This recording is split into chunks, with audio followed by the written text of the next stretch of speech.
for the race. Was superb. I appreciate it. You obviously done it quite a bit previously. Yeah, I was quite enjoying doing race sport, but I was new doing it to a sort of time limit, if you know what I mean. Usually I gave, Yeah. as much time as I like. It was quite a nice challenge actually, sort of, yeah, Right. test it. You watch it a Hello, very YouTube. you watch it a very different way when you're having to report on it and write on it. Well, Hmm. at least I do, because I'm usually writing my article as I'm watching it. So it's Hello, always nice. YouTube. Thank you very much for tuning in. We're just having a little chat here before we start our podcast.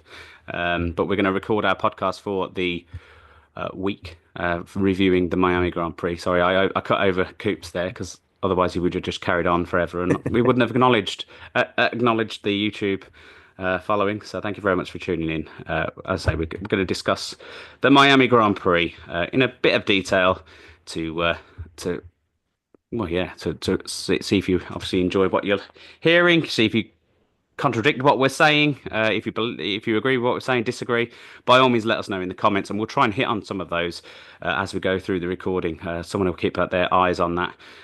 But thank you very much for joining in, as you always do. Yeah, and we'll try and bring you in as and when we can throughout the recording. So we're going to hit the record button. Well, we've already hit the record button. But you get the warts and all fun bit as well, where we take the mickey out of each other a little bit, and we chop some of that out for the audio podcast and some of the video podcast as well, that we generate a proper clip from it later on the channel. So thank you very much. Here we go. Hello and welcome to the Everything F1 podcast, your weekly dose of paddock chaos, tyre talk, and enough McLaren hype to power a papaya rocket ship. I'm James Tiller, and joining me today to debrief the wild weekend in Miami are some brilliant voices from the EF1 team. First up, it's chaos in the calm. It's Coops. How are you, mate? Yeah, I'm fine. I'm just a bit surprised by that intro. That was different. I'm trying to be a bit more professional by writing something up in the start, Well, I but mean, okay, no, I just didn't expect it. You didn't brief us beforehand, so well, I'm being professional. I'm trying to be professional anyway. But did you have a good weekend watching the Miami Grand Prix? yes, it was suitably entertaining. Not that I expected it to be boring. I mean, we've never had a Mm. boring Grand Prix Miami before, have we? Well, So yeah, it was fun. Yeah, I enjoyed it. good, good. Well, next up, bring in the sharp insights. It's Sean. And how's everything from your end? Did you enjoy the Miami Grand Prix? Ooh, sharp insights. I have a lot to live up to after that one. I enjoyed the sprint. I enjoyed the flash of rain, and I enjoyed about 19 laps of the race, and I think that's more than you could ask for out of Miami, isn't it? I Yeah, enjoyed the Lego certainly. race. Yeah, oh, that I was think so everybody fun, wasn't it, enjoyed on socials? that. Yeah, that they should have had the whole race in Lego cars. I think it would have been, well, it would have been disastrous, but really fun and entertaining to watch. Would have taken hours, absolute hours. Yeah, how fast did they go? Like 10 mile an hour or something? So It yeah, was 20K. 20K So was the top speed, yeah. It didn't matter. They still wrecked them. They still had loads of fun, which is good. And it was a great advert for Lego anyway. And finally, making his official podcast debut. I can't, it would help if I could say that word. And finally, making his official podcast debut, it's the new kid on the block, EF1. Is, I'll say it again. This is what happens when I write something because I'm reading it. I'll stumble over it. And finally, making his ear. And finally, making his official podcast debut, it's new kid on the EF1 block. Welcome, James. It's great to have you on board. And how was your first weekend in the Miami chaos for working for EF1? thank you very Trying much to for get having that me. to Yeah, make it it's sound good. great. You were doing so well as well. There was I know, three I was clear. stumbling over my words. So I Yeah. clearly wrote it as I was like, yeah, it sounded better when I was writing it, but then it doesn't sound natural when I was saying it. So, But yeah, I enjoyed it actually. A bit of rain during the sprint is always fun, and I found the race quite interesting actually. I agree with Sean. It was the first half obviously was where most of the action was. I was hoping for a bit of rain to spice it up, but I actually mm, thought it was quite an intriguing one. It had a bit of tenseness to it towards the end. Throughout really with the Williams and the Ferrari. So I thought it was for a Miami race or a street circuit. I thought it was actually quite an entertaining weekend.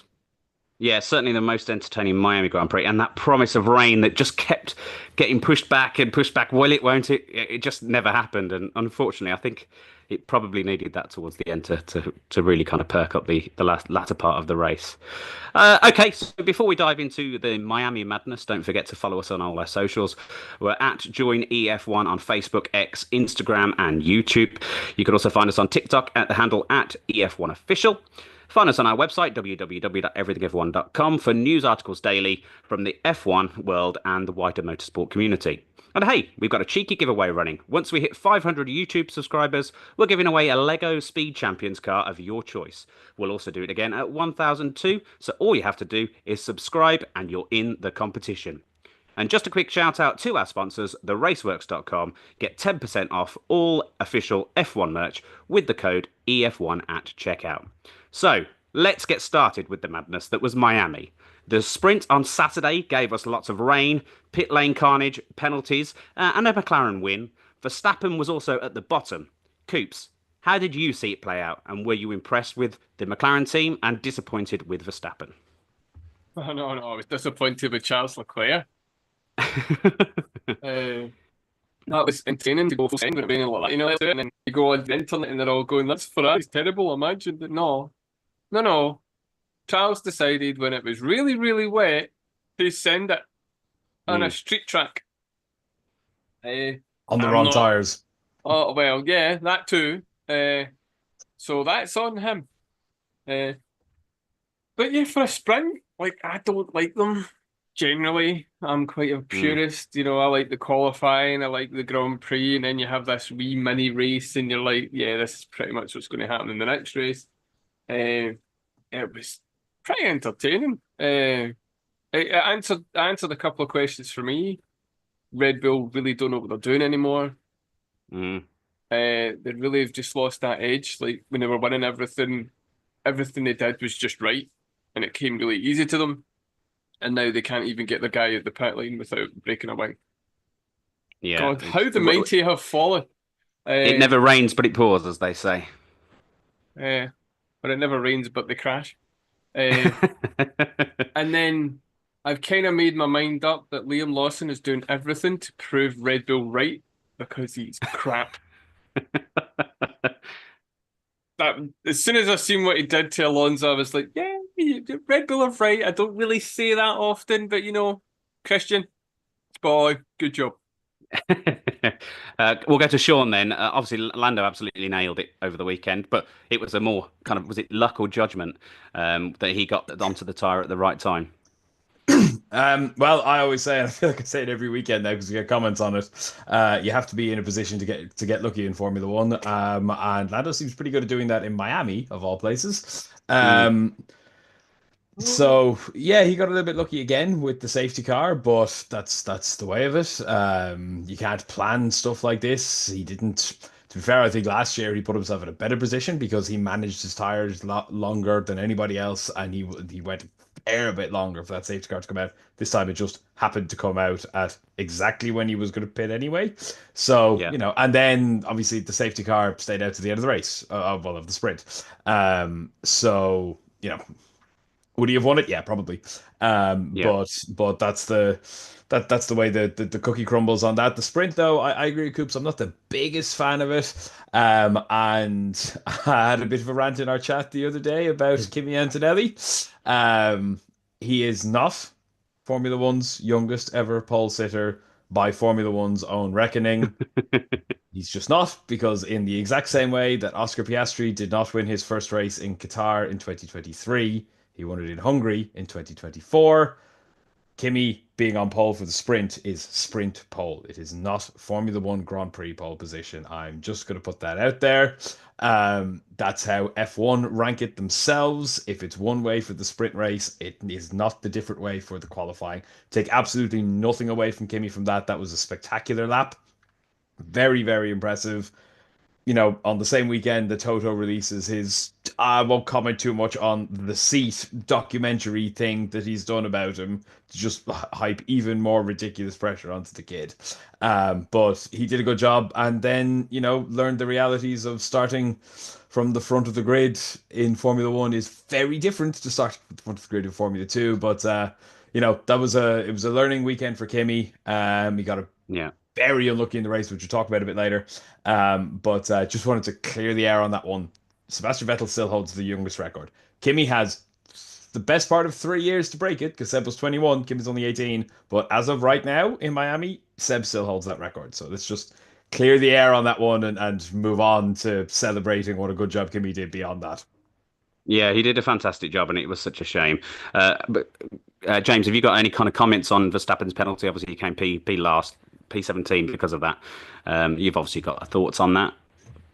Yeah, I think it's as Stonewall gets, I guess, with the unsafe release. I agree with Coops. The Red Bull seems to, I don't know if it's Jonathan Wheatley leaving, if these obviously these important people leave the team and things, the cracks start showing. But yeah, unfortunately, it was absolute slam dunk for him. And it was sort of a double whammy for Antonelli as well, because he basically served a drive-through for no real reason.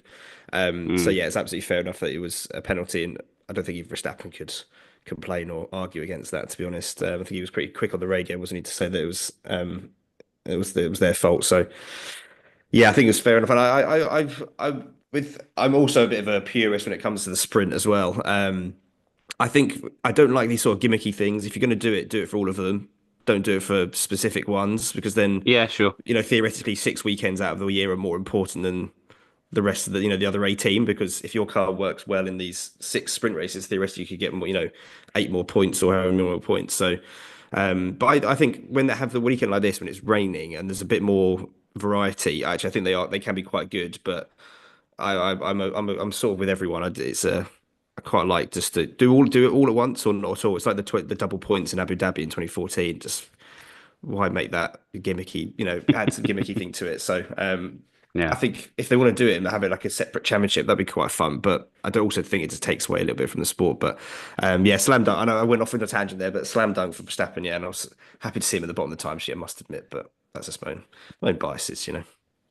Have we all got a highlight from the sprint, Coops? Anything that you want to kind of highlight while we're talking about the sprint, or should we just move on to the race? My highlight? Oh, Liam Lawson proving he's not good. Red Bull crashing when they come out of the pit.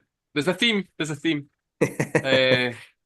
Are you on the Red Bull hate train this weekend? Is that what you're doing? Do you know what? I'm never really that fussed with them, to be honest. And now that they've got very cocky when they were winning everything, and then now that they're not really getting, things aren't gelling, and they're making these really silly mistakes, you're kind of like, shouldn't laugh, but yeah, to be impartial, I just quite enjoyed the fact it was entertaining. I had it on in the background, and every so often there was people there that was with me and they were watching it, and I was like, oh, it was catching my attention, and usually sprints don't do that. So yeah, I was suitably entertained. Good. So yeah, overall it was quite entertaining, and it was one of those ones where I watched it, like I say, it was kind of on the background live, and then I actually had to sit down and watch it again and go, right, so what the happened? And then was like, okay. Lots of water on the track made it interesting, basically. It did. But interestingly, when Verstappen had these thing when he came out and hit Antonelli hit him, the gantry that they use, because they all use these traffic light systems. Now, as I say, I'm a purist. Whatever happened to the lollipop man? Oh, I missed the lollipop man. They're great. Yeah. And the lights aren't any better. So let's get the lollipop man, and maybe it was just the fear of like Michael Schumacher coming in and taking off the front jack man, and just thought, oh, we'll just move another body out of the way. But I didn't see a green light, so I don't know if the Red Bull system is it's red and then it turns off and that's go, because the red light was off. So I'm not sure, but it's not Max's fault. This has nothing to do with Max. He's the one that has to serve the penalty. It's the team, because as you know, where they sit in Formula One cars, you have to, with the amount of people around you, you've got to can I just be 100% committed to, yeah, it's time to go.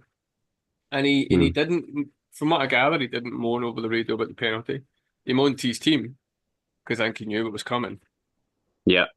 But yeah, anyway, in terms of the sprint itself, pretty much enjoyed it, and it was kind of a precursor to what we're going to watch 24 hours or so later.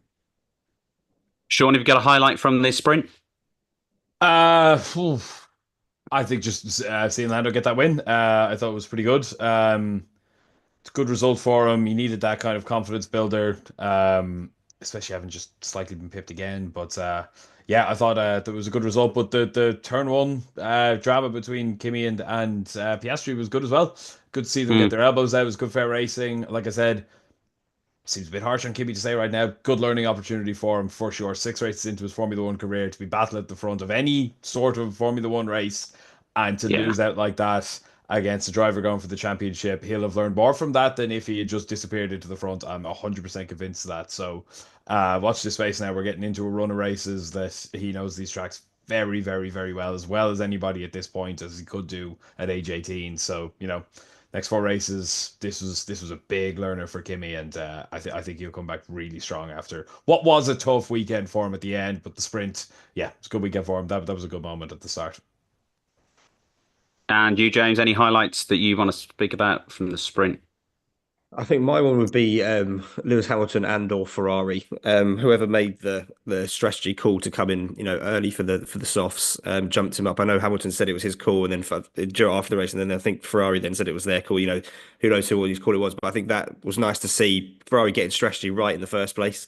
And Lewis up there and fighting it, and I had a nice overtake over around the outside of Verstappen down into, I think it was it turn 11, the big heavy braking zone in the second sector. So that was nice to just see him attacking and looking a bit more in control of the car, which hasn't really been there this season. So yeah, I'll give that to Lewis and or Ferrari, whoever made that call. a right decision coming from the Scuderia for once. Yes.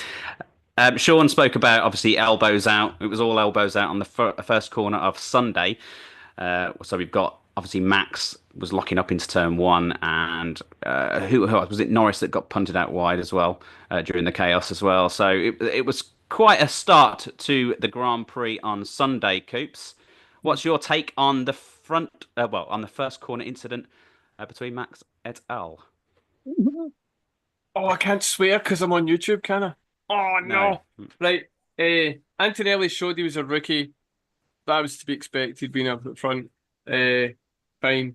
And Max Verstappen does not like being challenged, and he throws the rattle out of the pram. Every single time someone gets near him, he becomes a bit of a insert whatever words you wish. No, did not like it. It was clear that he swerved into him to push Lando onto the side. Conversely, Lando needs to be a bit harder. He comes across like a wee bit of a wet sack at times when he's racing against them.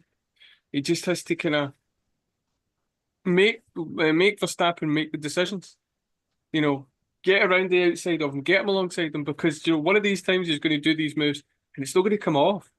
It happened to Michael Schumacher in 1987, so it's going to happen. But yeah, Max is tarnishing his legacy by proving the haters right. When he gets challenged, he just becomes quite petulant, as if, how dare you?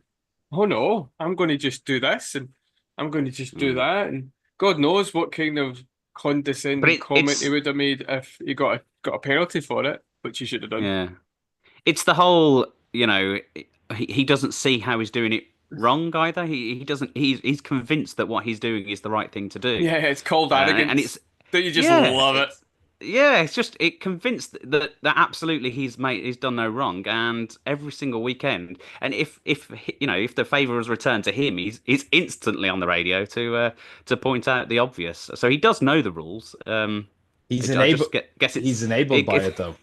Yeah, you're probably right there. The team blowing smoke up is proverbial all the time, and it's a big difference here. And okay, we're not going to sit here and say that every Formula One world champion has been a nice guy, because even Jenson Button was an asshole to Rubens Barrichello in 2009, and Jenson Button is one of the most likable champions ever.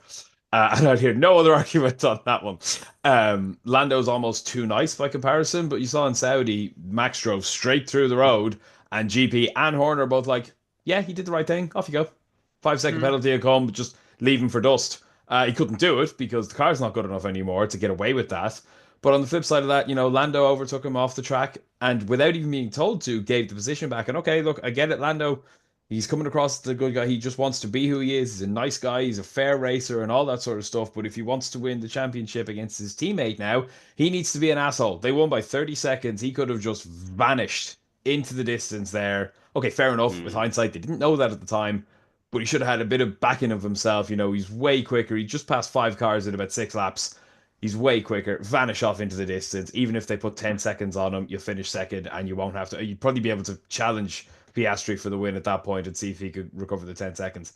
That's the difference. And Red Bull let him do it. And until they stop letting him do it or he decides to leave, he'll continue to do it. We all just sort of have to put up with it, annoyingly, for better or worse. Mm. Yeah, it's kind of eroding the kind of meaning of the rules, though, isn't it? I suppose. Have you got any comments about that, James? Yeah, well, I found it funny that we can actually see the onboard footage of Verstappen from the front, from like the driver's eye They view. didn't have it. Yeah, like similar to like Brazil 2021 when they didn't have the other angle, but they found it after race. Also, every single driver has the front viewing on board. Like where I found that funny that we never saw that because that would have easily cleared it up.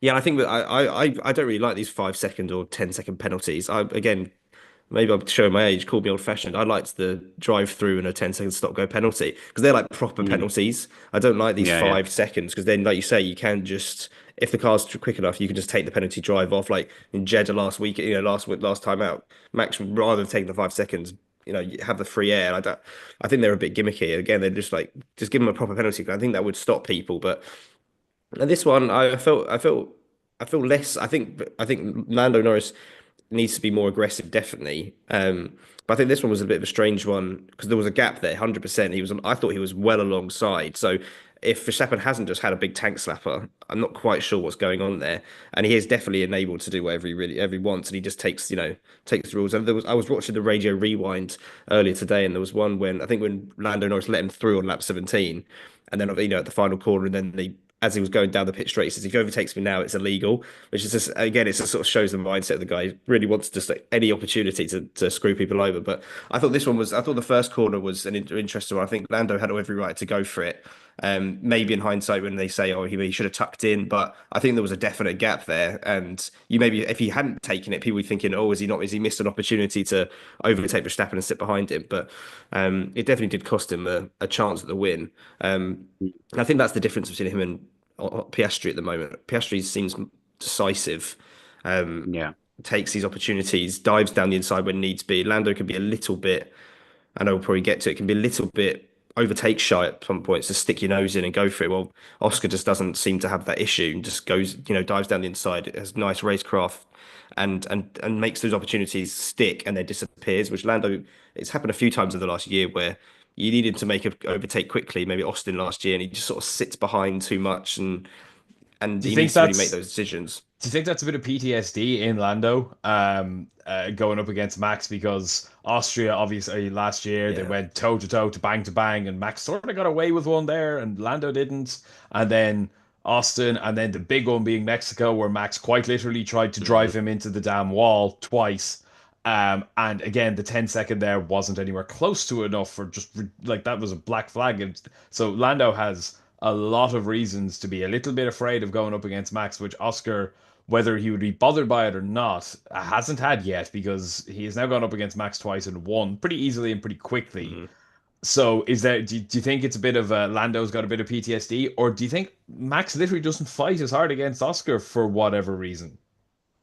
I think Verstappen maybe sussed out Lando quite quickly, where just never give him the inside line, and Lando's never seems to be in that position when he has the outside line to really outbrake him. It might have happened in Austin last year, and I don't want to say like at one point he's going to have to let him crash into him, but he does avoid things and doesn't. I don't know if that's as is a racing driver, but at some point I think you just got to try and absolutely float around the outside and make Verstappen make a decision. I think Verstappen's very good at making other drivers make decisions, and I think Piastri is better at even though it's not really been on the inside, it wasn't on the inside in Miami. He just feels like when he needs to make the overtake, he's decisive, and even if it is around the outside, he gets ahead. Rather than Lando's always sort of side by side, doesn't really let. And doesn't make Verstappen make a decision, but I do think there's probably something because every time they seem to go up against each other, Verstappen just very clearly wants to run him off the road, which does seem like apart from him, but obviously Hamilton's another one. He does that too.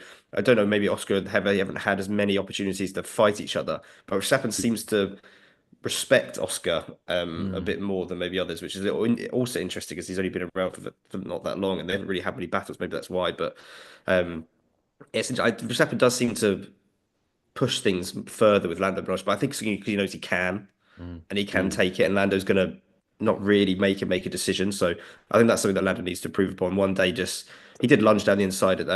Obviously ran off the track in Miami, but he needs to do more of that. He needs to be a bit more have a bit more variety in his overtakes and just be a bit more decisive and then Verstappen will hopefully then figure it out rather than just thinking, oh, this is push him out wide, be absolutely fine.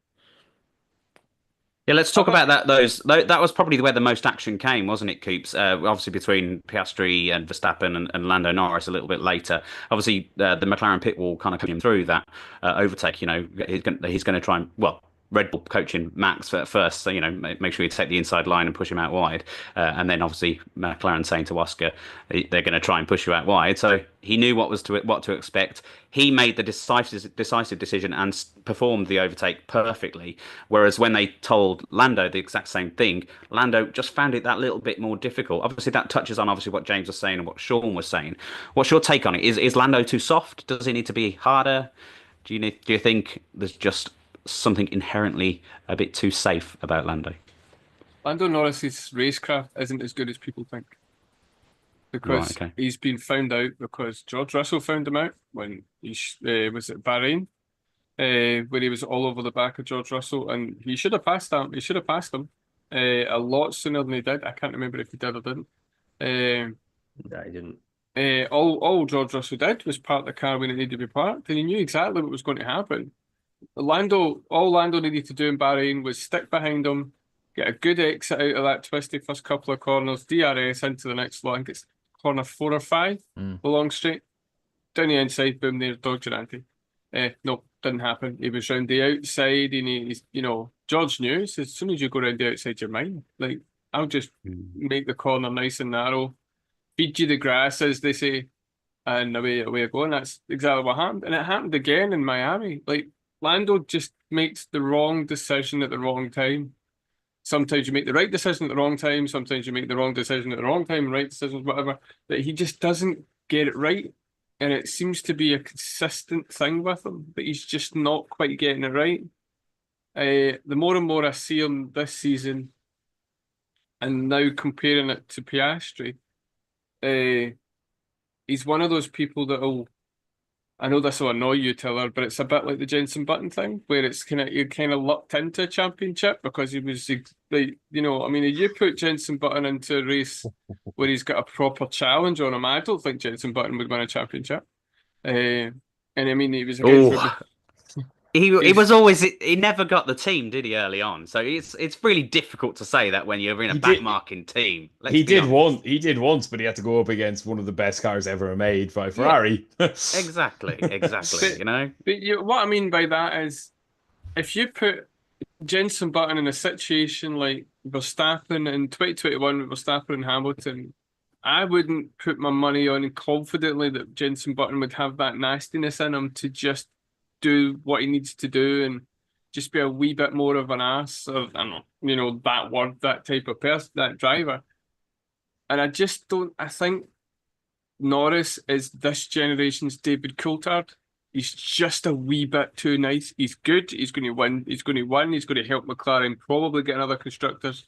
But I just don't think he quite has it. And David Coulthard's came out and said already, I was too nice, and that's why I didn't win a championship. And I think Norris just doesn't quite have that. It is basically that. He doesn't have that wee bit of nastiness. On the other side of the McLaren garage, Oscar Piastri just is unflappable, and he just makes the decision when he needs to make the decision, and he knows how to put that needle into Verstappen. He knows where to place the car to annoy Verstappen to then get the advantage later on. It's as if Piastri thinks 3 or 4 steps ahead, while Norris is maybe only a couple. And that could flip later on in the season, but at the minute, Piastri just seems to understand what he needs to do just that wee fraction of a second before Norris does. Yeah. No, I agree in part to what you're saying, some of what you're saying, but I completely disagree about the Jensen Button thing. Leave my man alone. Just for context, for anyone listening or watching, Tiller had a Facebook group which was something about, if it was basically a Jensen Button fan group. And yeah. Yeah, so how dare you? How very dare you? I'm Right, telling Seán. the truth and you know it. No, it's true. But how he dare you passed talk Lewis about my Hamilton- Jensen Button that way? He passed Lewis Hamilton in Turkey when he was told not to because he's an asshole when he needs to be.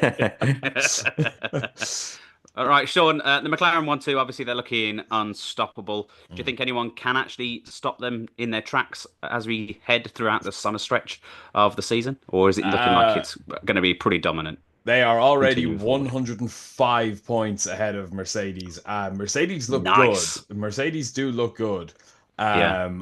What's even more hilarious is Red Bull have scored the same amount of points as McLaren are ahead of Mercedes. Red Bull have 105 points. McLaren are 105 clear.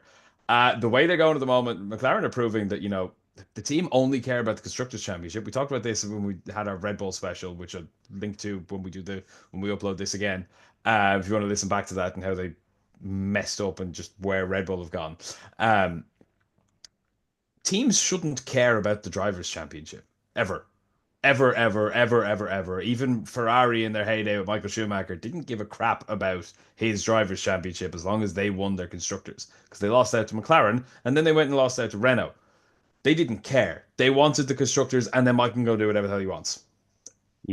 Red Bull sort of used to be the same when they were a little bit more challenged by Mercedes and McLaren and back in the day. They'd want Seb and Mark to win the Constructors' Championship, which they did early a lot, and then right off you go. Good luck, win the drivers whenever you want to. McLaren have proved last year that that's the way to go. Red Bull proved last year that's absolutely not the way to go. Even Mercedes, for years and years and years, they always had a second driver in the hunt, always. Valtteri Bottas is arguably the best second driver to a champion ever. And McLaren have proven once again that that's the way to do it. You have two, maybe a 1 and a 1.5 driver is how sort of Mercedes and Red Bull used to do it. But you don't have a number 1 driver and a number 12 driver, which is what Red Bull have done. Yuki Tsunoda's doing arguably a little bit better, certainly in qualifying, than Liam Lawson, who's a whole nother conversation. But could we honestly sit here and saying that Yuki Tsunoda is doing any more than Sergio Perez would have been doing by this point in the season, in terms of maybe he's qualifying a little bit higher? He's not scoring any more points. Perez, for all of his faults, we all loved a bit of a giggle of, that was a great recovery from 16th to 10th. If Yuki's only ever finishing 10th or 11th, he is doing no better than Sergio Perez in that car, and that's the failing of Red Bull, and that's why they're not going to win anything. While McLaren will probably break the record the way they're going at 246 points after 6 races is absolutely ridiculous. They might break every single record. I don't know what that was. It's 600 or 700 something points that Mercedes scored one year. It's ridiculous. The way they're on it right now, there's 19 races to go. I don't even want to do the maths. They could edge 1,000 points this year if they both keep up at that ridiculous consistency all year. They will win the Constructors by August if they keep going like that. And Red Bull will do well to finish 5th, the way Williams is going in the past couple of weeks. So no, to answer the question really long-windedly, I don't think McLaren are going to be caught at any time this season. The only way they get caught is if they do a Ferrari and S to bed next season with a weird car. Okay, well, let's move on and talk about some kind of the midfield chaos. There's a soap opera happening down at Ferrari, James. Leclerc, obviously Hamilton told to swap places. They did twice, in fact. And then the lovely sarcastic radio messages from Lewis Hamilton. Do you want me to let him through, referring to Carlos Sainz as well? So, savage or justified? It's a great question. First of all, I loved the radio. It's nice to sort of see a bit of the sass come back for certain drivers. I don't think you really hear that much too from Lewis, but I think it was justified because it felt a classic. Don't want to upset either driver, but they should have really like the way Hamilton closed on Leclerc and Sainz. Once he got past the end of the virtual safety car, really they should have just gone let him through. Just straight away. I think it's not even trying to favour one driver. I think just it's obviously for the best of the team. He's been catching by like a second a lap, given the opportunity, and that dithering. I think it did cost them. Was it 3 laps or something? Maybe it looked like 4 laps. I think Lewis. it was.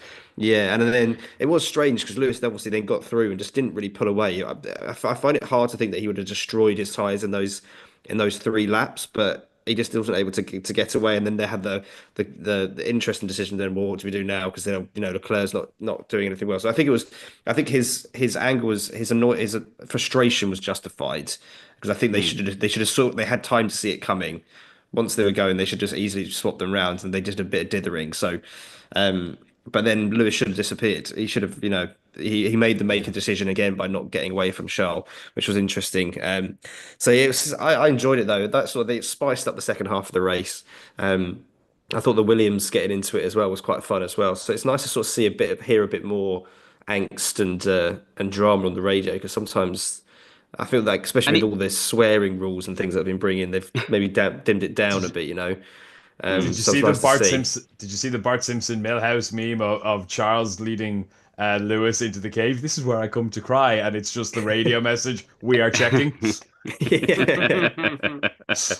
Yeah. In fairness to Charles, though, he did move straight out of the way. They asked him once. He moved out of the way. He let him past. Yeah. It was Ferrari's complete reticence to ask the question. Yeah. It was like, oh, should we favour Hamilton in this circumstance? Well, yeah, you absolutely bloody should. He's got the tyres. Let him have a shot, and if you need to switch him back later, switch him back. But that was pure just Ferrari, like he said on the radio, having a cup of tea, kind of taking too long to make a decision for him to ask the question. Charles, a team player, would have moved immediately anyway, I think. I like this. Sorry, this is what we were saying at the start of the year. Is Lewis going to go and win a championship this year with Ferrari? No, the car doesn't suit him still. The era of cars doesn't suit him. But this is what Lewis Hamilton is bringing to that Ferrari team, whether they bloody well like it or not, is that British, German, we're just going to fucking do shit now, right now. This is how we do it. Make your damn decisions. And whether Ferrari want to, he will be, and it's great to see him, because you don't hear that from Lewis ever. And it was maybe a little bit too much with the Sainz comment at the end. I thought, obviously they don't want to do that. And I thought that was the cherry on the cake. Too far. Yeah. But this is what Ferrari need, is that kick up the hole, literally, to make decisions quick. We'll get back to you. No, make the damn decision right now. And the Ferrari CEO was there, wasn't he, as well at the time, which is always which is why he nice was particularly vocal, I think. Yeah. Well, I just don't quite get their process, because I think Ant sent on the Skypad that they told Hamilton they were going to let him through before they even asking Charles, which just, again, there's a sort of operational like, what's going on there. Also, don't lie to him. There's no point in lying to him because he doesn't know anyway. But why say you can let him pass before you even ask the other driver? It just doesn't really make much sense. It's a weird fear point, I think, of trying to balance their two absolute superstar number ones, right? You got the 7-time world champion who's come in to try and get his 8, and you've got their golden boy, who they've raised forever and they want to lead them back. But Charles isn't an idiot. Charles knew from the start of that race, Lewis is on a different strategy, and if anything happens from a safety car point of view, he'll go on to the quicker tires, and he'll probably be up my arse one way or the other, because those mediums at the end of the race are going to be a different story. Charles is not an idiot. If Charles had been told, let him pass straight away, he'd have done that. Probably knowing that the mediums were not going to get Lewis closer. He'd probably have got up to the back of Antonelli and fallen back again anyway, because that's how Formula One tires work. And Charles has just been that pass well. And to Lewis's credit, he has an extremely good track record of doing that and playing that fair. He literally gave up a race win on the final turn in Hungary. And I'm not a Lewis Hamilton fan. I don't like the guy, never have. You can't knock him for doing something like this. Whether he'd have got into the position to be told to give Charles the position back, if he'd been let through straight away and not made it stick, he would have given the position back straight away. I firmly believe that, because that's the kind of racer, that's the kind of teammate Lewis Hamilton has proven he is. Yeah. Let's move on. Coops, obviously Russell proving again that he could be the quiet driver of the season by sneaking into P3. Was it a smart strategy call that did it, or was it just luck of the draw? No, it's not luck of the draw. Not smart. It's George Russell. As I shared the meme that occurred to me over the weekend on our socials, and it was a WWE inspired one with the Undertaker behind AJ Styles, and Yeah. George Russell's there at F1 podium at the front, sneaking in, and he's just going to do that all season. That car is a proverbial ball hair, as they say up here in Scotland, away from being perfect. Can you call it something that I can leave in the podcast? that someone other than pure Scots would understand. Okay, I know. It's a very good car and it's almost perfect. How should we say that? Right, go with that. Yeah, it's just George is just doing George things with that car at the minute, and things are just falling for him. He's just at the right place at the right time, a bit like Lewis, and it was at the sprint he got third, wasn't it? You know, he was just at the right place, right time, and again, it's just George Russell. He wasn't anywhere, and then all of a sudden he's third, and you're like, okay. Did anyone see? And he kept everyone behind as well. I think Max was gaining on him at the end, and he kept him behind. Yeah. So, yeah, I'm not surprised anymore that he gets third, and I'm actually now having to purposefully look for him to see where he is. You know, oh, he's 15th. Don't worry about it. 3 laps time, third. What? Hey, how? Okay, fine. So yeah, George is doing George things. And it's impressive. I'm getting more and more impressed by Antonelli as well. I mean, it didn't quite work for him over the weekend. You know, got caught up with Verstappen in the sprint. But you know, he's starting to kind of prove. I think Toto's sitting in the back, just going, "Told you." He's one there listening. So, Mercedes, I think, will be fine. I think they're not going to have any issues. I think they're not going to clash with Barry. Yeah, I think they've just a couple of kind of upgrades to potentially competing at the front with McLaren. You never know. I mean, they've got the same engine, haven't they? So, you know, they can just be just as quick. Just a few tweaks here, a few tweaks there, maybe a slight new upgrade to the wing. You know, we could see them competing at the front. Oh yeah, yeah. I mean, and we all know Europe away. Europe is the best time for upgrades to come. So this is when we're going to start seeing upgrades coming from the factories and being pushed out for the teams to try. So let's hope that we do have some competition. Even as a McLaren fan, I want to see competition, not just in Papaya at the front. So I'm hoping some upgrades do come this season. Okay, so what we'll do now is we'll do a bit of freestyle fun in terms of we'll pick any kind of standout drivers or moments from the weekend that you want to discuss that maybe we haven't discussed, obviously from the top teams that we have discussed. We don't need to talk about every single team, but there were other people to discuss. I'll head to Seán first. Anyone that you want to mention that hasn't been yet mentioned? It's got to be Williams. We touched on it very briefly there, but this was a great weekend for them. It should have been even better, other than infraction under the safety car and the sprint for Alex Albon that essentially dumped him out of the points when he was running fourth. And they are in the position that Aston Martin arguably should be in. They're currently fifth. They're about 60 points off Ferrari, but they're already 17 points ahead of Haas. They keep up that, they keep scoring double points. I know Carlos Sainz is a little bit annoyed just about how it kind of all shook out, getting a bit of a clip at the start with Lando going off. It just happened that way. Nobody was hit, it wasn't it? It was a racing incident. And then I think Alex was told not to pass, and Carlos was said you get help, and Alex passed him. He didn't get the message, and bit of intra-team. It's James Vowles' first chance to show that, you know, he can manage these two drivers properly. But beyond that, Williams has been so impressive this season, all things considered. A little bit of bad luck. Took Sainz a couple of weeks to get bedded into that car, but I can see them just absolutely running away with fifth. And I mean, the way Red Bull are going, if that upgrade doesn't work for them in Imola, or if McLaren don't allegedly lose how many seconds does Christian Horner come up with this time when they change the wing rules in Spain, you know, I wouldn't put Williams past finishing a little bit higher up or challenging maybe for fourth if the teams ahead of them keep making mistakes. Ferrari have a big upgrade for Imola, Mercedes do as well. But, you know, so fifth is probably most likely, but fifth would be perfect for them. They have already said that they're focusing on next year. That Mercedes engine, by all rumors and reports, looks like they've done another 2014. They've stolen a march on everyone. We saw what Williams did last time they got the world-beating engine. They were the second best team, except they couldn't turn corners, but they were very quick. Next year, if they can... Great in a drag race. Yeah, great in a drag race. They were imperious in Austria. Felipe Massa on pole position in Austria because the car only needed to go straight.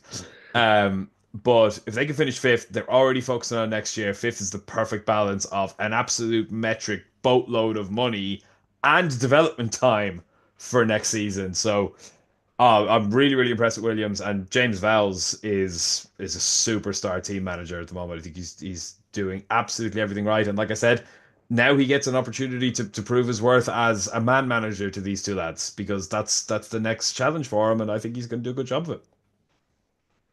Okay, same question to you then, James. Any standout moments that you want to talk about? Any teams, drivers, or things that we haven't mentioned that you would like to delve into?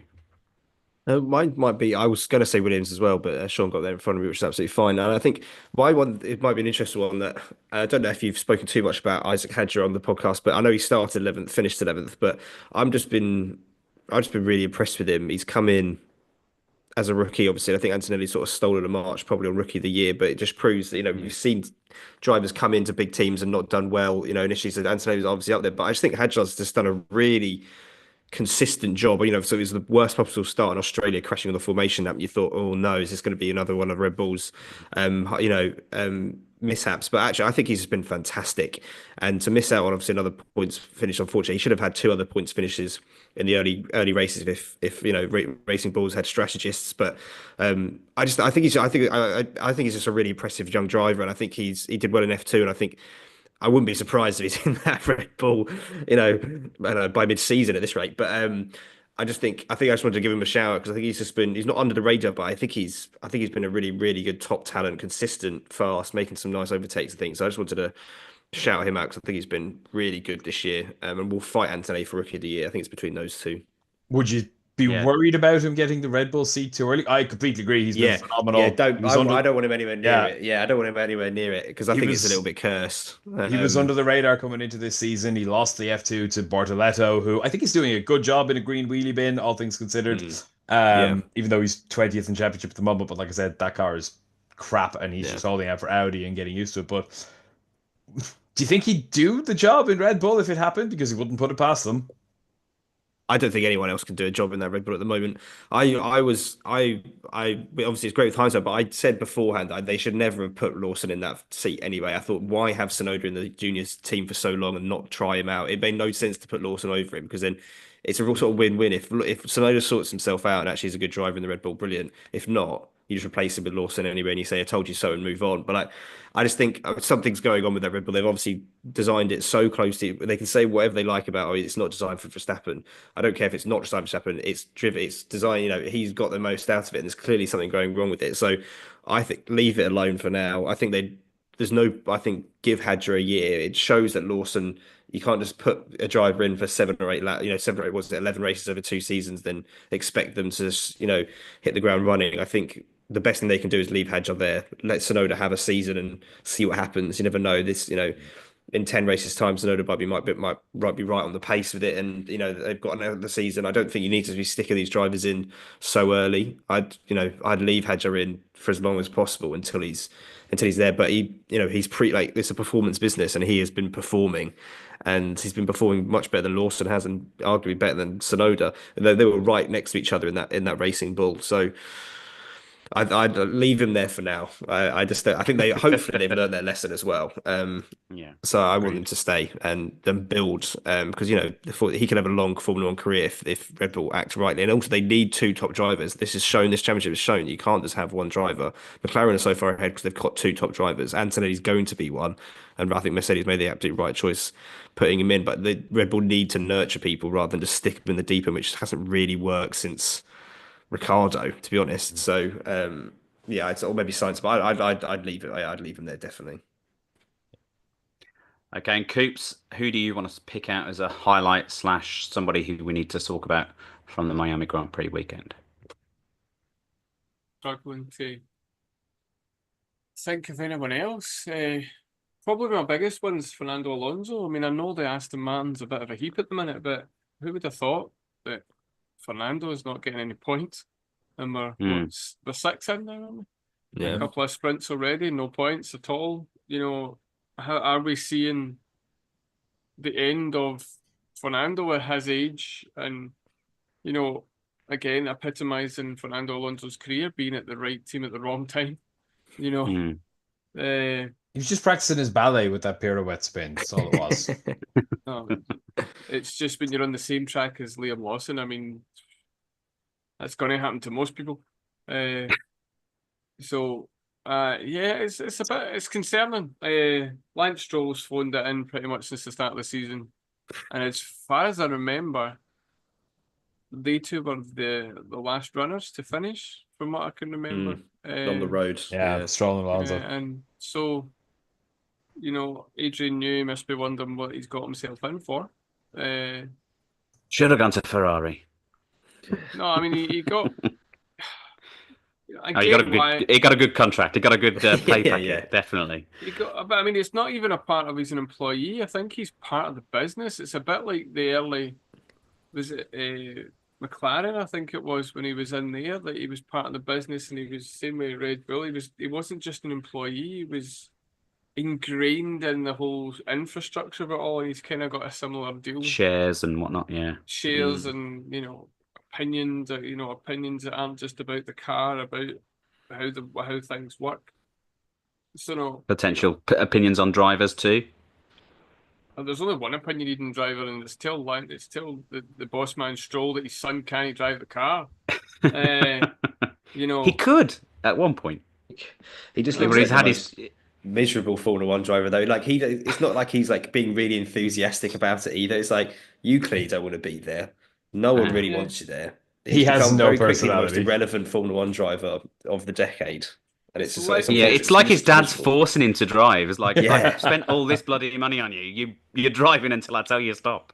But that's never gonna people are never gonna like him. Even it just makes people like ungrateful. Do you know what I mean? You're stuck in this incredible career. And you don't even look happy to be there. But Dad, I want to play tennis. Got that one pole in Turkey in 2020. Yeah, completely off topic though. Before we move on to the big news, have you seen the Liam Lawson theme song? No. Do yourself a favor. I'm really sorry, Liam Lawson. It's just absolutely hilarious. Google the Liam Lawson F1 theme song. Get out of my way. It's called. It is hilarious, and it is. You watch it and you think of Liam Lawson this season, and it's unfortunately accurate, but it is hilarious. Give it a listen. And also some news from the Miami weekend. Miami have signed on until 2041, so we're going to have it on the calendar for the foreseeable. That feels really long. That's a long-ass contract. That is long enough that Lily Verstappen will win a Miami Grand Prix. Is it a good thing, bad thing, or is it just F1 cashing in on the Miami hype? I think personally it makes good business sense. And I think they need to change the track. They need to do something else, though. Someone said that the Miami Grand Prix weekend brings in 25% more revenue to the Hard Rock Stadium than the entire season of Dolphins games. So yes, it makes good business sense for Hard Rock. For anyone who follows the NFL, that's not hard when you see them play.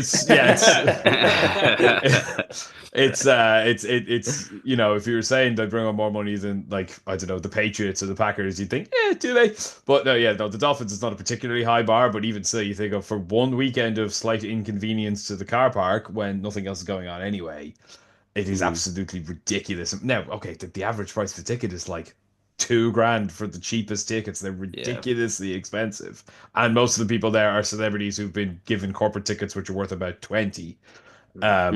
But it's a shame. I mean, if it rains and there's a sprint every year, get Bernie sprinklers on the go. Yeah, exactly. I mean, they'll bring the Lego back again. I can promise you that. That is not the last the Lego of the Lego speed. I'd obviously subscribe if you'd like a mini version of one of those Lego Formula One cars. Beautiful. Nice. Nice. But before we came on the air, or just as we came onto the air, there was a breaking news story that I'm going to let Coops outline for us, and we'll have a very brief chat about that before we head off. Well, Literally as we hit record and we were doing the intro, breaking news came from Alpine. Mr. Oliver Oakes, who has been there since 2024, so long time, has Well established. well established, been there, For Alpine, that is though, isn't it? Let's Well, be yeah, honest. it's fair enough, That's a veteran Alpine employee. There's just as many bodies in the Alpine graveyard as there are in the Red Bull Young Driver program. So, moving on, Oliver Oakes has resigned as team principal, has been accepted by the board with immediate effect, and guess what? Flavio Briatore has taken over as team principal. Chakara. Now, there is a wee theory going on. I was doing a bit of the old left-handed googling, and you don't want to know what he was doing with his right hand. Drinking a coffee, and we'll move on because we're on YouTube. The theory is that Oliver Oakes was batting for Jack Doohan to stay, and there was rumours, actually, the Race.com, BBC, and a few other kind of mainstream media people are saying that Jack Doohan is about to be replaced with Franco Colapinto. Not confirmed. That is unsubstantiated. That's just kind of, speculation. So and so believes that this is about to happen, and so there's no coincidence if that is what's going to happen, and that Oliver Oakes is the main man behind Jack Doohan to keep him in the seat, and maybe the decision's been made already, and Oliver Oakes is stuck by his principles and went, well, do you know what? Catchy, can't work under this. I'm out. And fair play if that happens, if that's what we kind of read between the lines, because I don't think Andy's going to come out and say, yeah, he left because he wants to keep him and Flavio wants him instead. It's pretty easy to figure it out. So yeah, and Flavio is obviously a very controversial character, but he is the last time that the Renault team has won any kind of championships. So under their own marquee, obviously.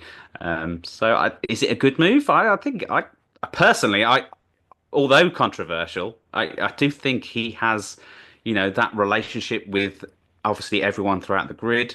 I think he's got that kind of knowledge of F1, knowledge of how to win championships.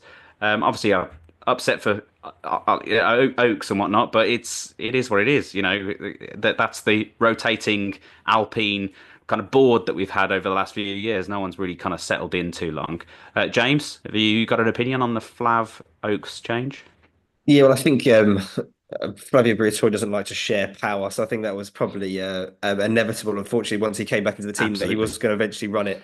I do think that I don't quite know what's going on with Alpine, because like you say, there's constant restructure, constant change. I think this new ownership structure of about 400 sports athletes and other people and movie stars and things obviously doesn't quite seem to be working out. But I think it's clearly a power struggle. I wouldn't want to be in a power struggle with Flavio Briatore, because I think he's going to he'd do whatever it takes to win.